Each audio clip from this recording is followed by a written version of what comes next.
Okie dokie. So we have learned about some of the ways we can use essential oils to help us with our short game struggles.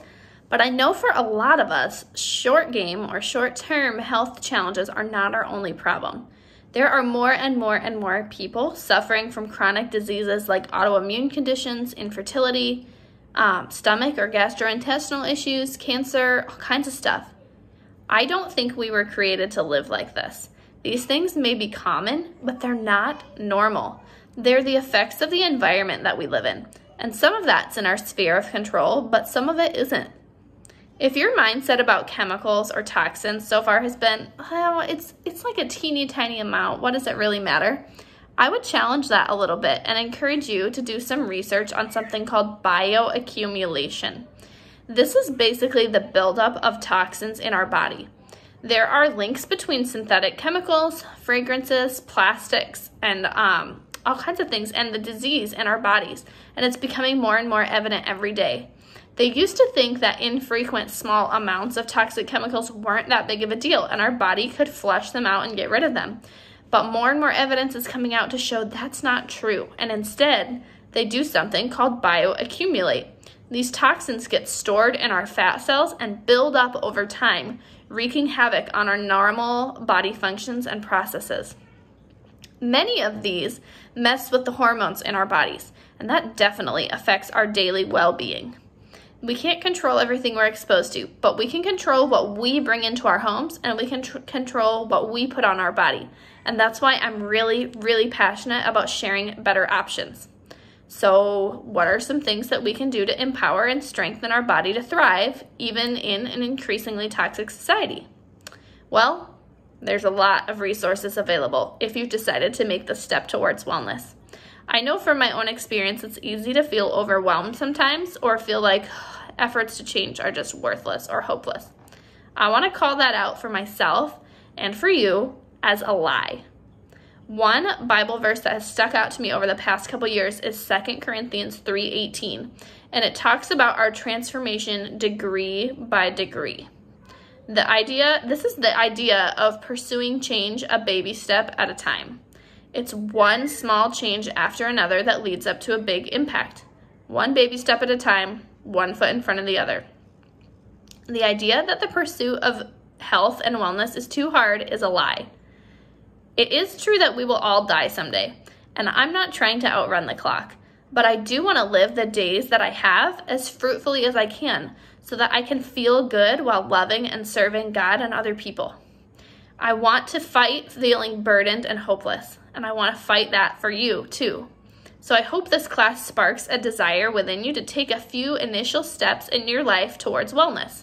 My heart will always be to encourage you, never to make you feel burdened. Here's an important place to start when it comes to things like cleaners, personal care products, and even food. Become ingredient and label reading savvy because you are always, always going to be the best advocate for your own health and the health of your loved ones. We cannot trust manufacturers, companies, the healthcare system, or the government to make safe and healthy choices for our bodies. We have to become knowledgeable about what we're putting in the air in our home, what we're putting on our skin, and what we're putting into our bodies. Just because something is sold on a shelf at the store does not mean it's been tested or proven to be safe for us. Have any of you guys read, there are some new studies and articles that discuss indoor air pollution and its links to negative health outcomes? Because I was really shocked when I read that indoor or inside air of most homes is significantly more contaminated than the outside air of the world's smoggiest cities. There's a study that shows that the impact of traditional cleaning products on a woman's lung is comparable to smoking 20 cigarettes a day. What? And this is not just people who clean as an occupation. This was like for women who just clean their own home. It was the same. A component of this is the candles and air fresheners and plug-ins that a lot of people use. These have those same effects on the air and then subsequently on our lungs. But it's also not even just what's sprayed in the air. Liquid cleaners that aren't sprayed have these same effects. In the United States, there's a term and it's called fragrance. This is a legally protected term and a really broad category that hides hundreds of toxic chemicals behind the word itself. Companies aren't required to reveal the actual ingredients in their fragrance because it's considered a trade secret. Unfortunately, 80% of the chemicals used in that have never ever been tested for safety, and that trade secret gives companies the opportunity to add in strong smelling but cost-effective and toxic ingredients to make their products smell better and last longer. A lot of these are well known to disrupt our body's natural hormones, causing problems with development, fertility, and tons of them are directly and specifically linked to cancer. The huge difference between chemically manufactured fragrances and actual pure plant essential oils is that essential oils have the ability to clean the air and help clean out the cells in our bodies. They don't just cover up unpleasant scents. One of my favorite products that Young Living makes is their Thieves Household Cleaner Concentrate. This is specifically formulated to mix with water and be both a really effective cleaner and a very cost-effective and safe option. I used to freak out and worry about the surfaces, like, you know, if I was cutting raw chicken or something, when I Clorox wiped stuff in my kitchen, I was like kind of paranoid that my kids would touch it or that we would eat food that touched it. I don't have to worry about that anymore. I don't have to worry that my kids will get into something dangerous under the sink because I don't have dangerous stuff under the sink anymore.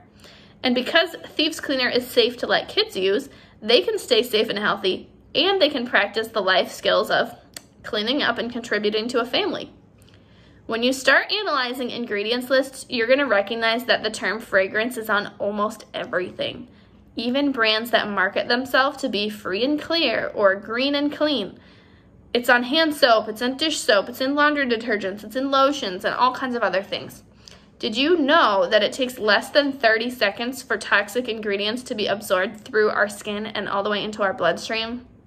That really gave me a new perspective on what I was using on my floors and walking around with bare feet, what I was using in my bathtub and shower, what I was using on my dishes, what I was using on my furniture, what I was washing my clothes and my sheets in. Two other harmful groups of ingredients to watch out for when you're label reading are parabens and phthalates. These are not the only ingredients you'll want to avoid, but they are two biggies because they also mess with the hormones in our bodies, and they're linked to increased cancer rates and even brain development problems in the womb. We want to avoid those as much as we possibly can. We all need and use a lot of the products that most of these ingredients can be found in if you're looking on a traditional store shelf. So how do we find versions that are safe? Well, glad you asked. Young Living actually has some amazing options. They have got soaps, lotions, toothpaste, you name it, and these actually promote the health of our body instead of destroying it. When it comes to having welcoming scents in your home, whether that's for ambiance or to cover up the smell of some fish you cooked or some stinky shoes or whatever, a great choice is to diffuse high-quality essential oils. We don't need toxic sprays or candles anymore when we can pop some lemon essential oil pure from the rind into our diffuser. Plus, with oils, we get those therapeutic benefits of calming or boosting our mood because essential oils cross the blood-brain barrier in a really beneficial way. When it comes to the things you need for your home and body, start replacing the options you used to use with more beneficial ones. Just take a few at a time. I like to call this ditching and switching.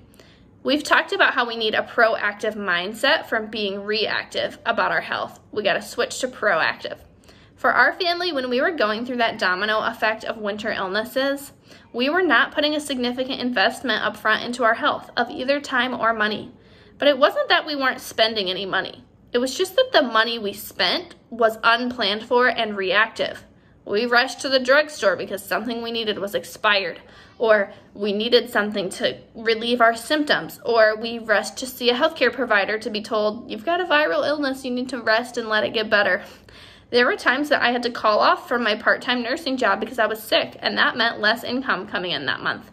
But the crazy thing is, we never looked at, like, for example, our cars that way. We had a proactive cars category in our budget. We put time on our calendar to take care of our cars. We knew we had to plan for gas and oil changes and tire rotations and new tires and unexpected maintenance items that would come up. How much more important is our one body that God has given us to use over our lifetime than a car that can be replaced. Sometimes we have to look at what we're really prioritizing with how we are using our time and our money. Are we thinking proactively or are we thinking reactively? I cannot tell you how freaking grateful I am with everything going on in the world lately that our family has spent the last couple of years prioritizing being well and boosting up our bodies. The easiest way I've found to prioritize your wellness and to ditch toxic products and switch to safe ones is with a monthly wellness box from Young Living. I love, love, love not having to take my kids out, make them sit in the cart, Google ingredients while I'm trying to pick out my toothpaste or my dish soap or hand sanitizer or baby products. And all those are things that I've bought forever anyways. I was just getting them from Target or Meijer, and they weren't helping my energy levels, they weren't helping my immune system, or my hormone levels, or my long-term health. When I funneled some of my household budget money into a health and wellness budget, I realized I was already spending the money I needed on these things. I just needed to rename it into a different category. Shopping at Young Living did not have to be extra for me. I just had to move it over. Young Living's products are really highly concentrated, and so you can dilute a lot of them, which makes them both a non-toxic option and a money saver. They also generously reward their customers with a bunch of freebies and points back to spend like cash, giving you an even bigger bang for your buck. We'll talk a little bit more about that later. I know some of the things we tackled in this video were big topics, but remember, our goal here is baby steps, one better choice after another at a time. One foot in front of the other. Small changes that are going to build up to make a big impact. I'm going to spell out some of the things we talked about in this video in a few posts. And I'm also going to give you some great and easy options for how to get started prioritizing your health by choosing safe products for your home and for your body.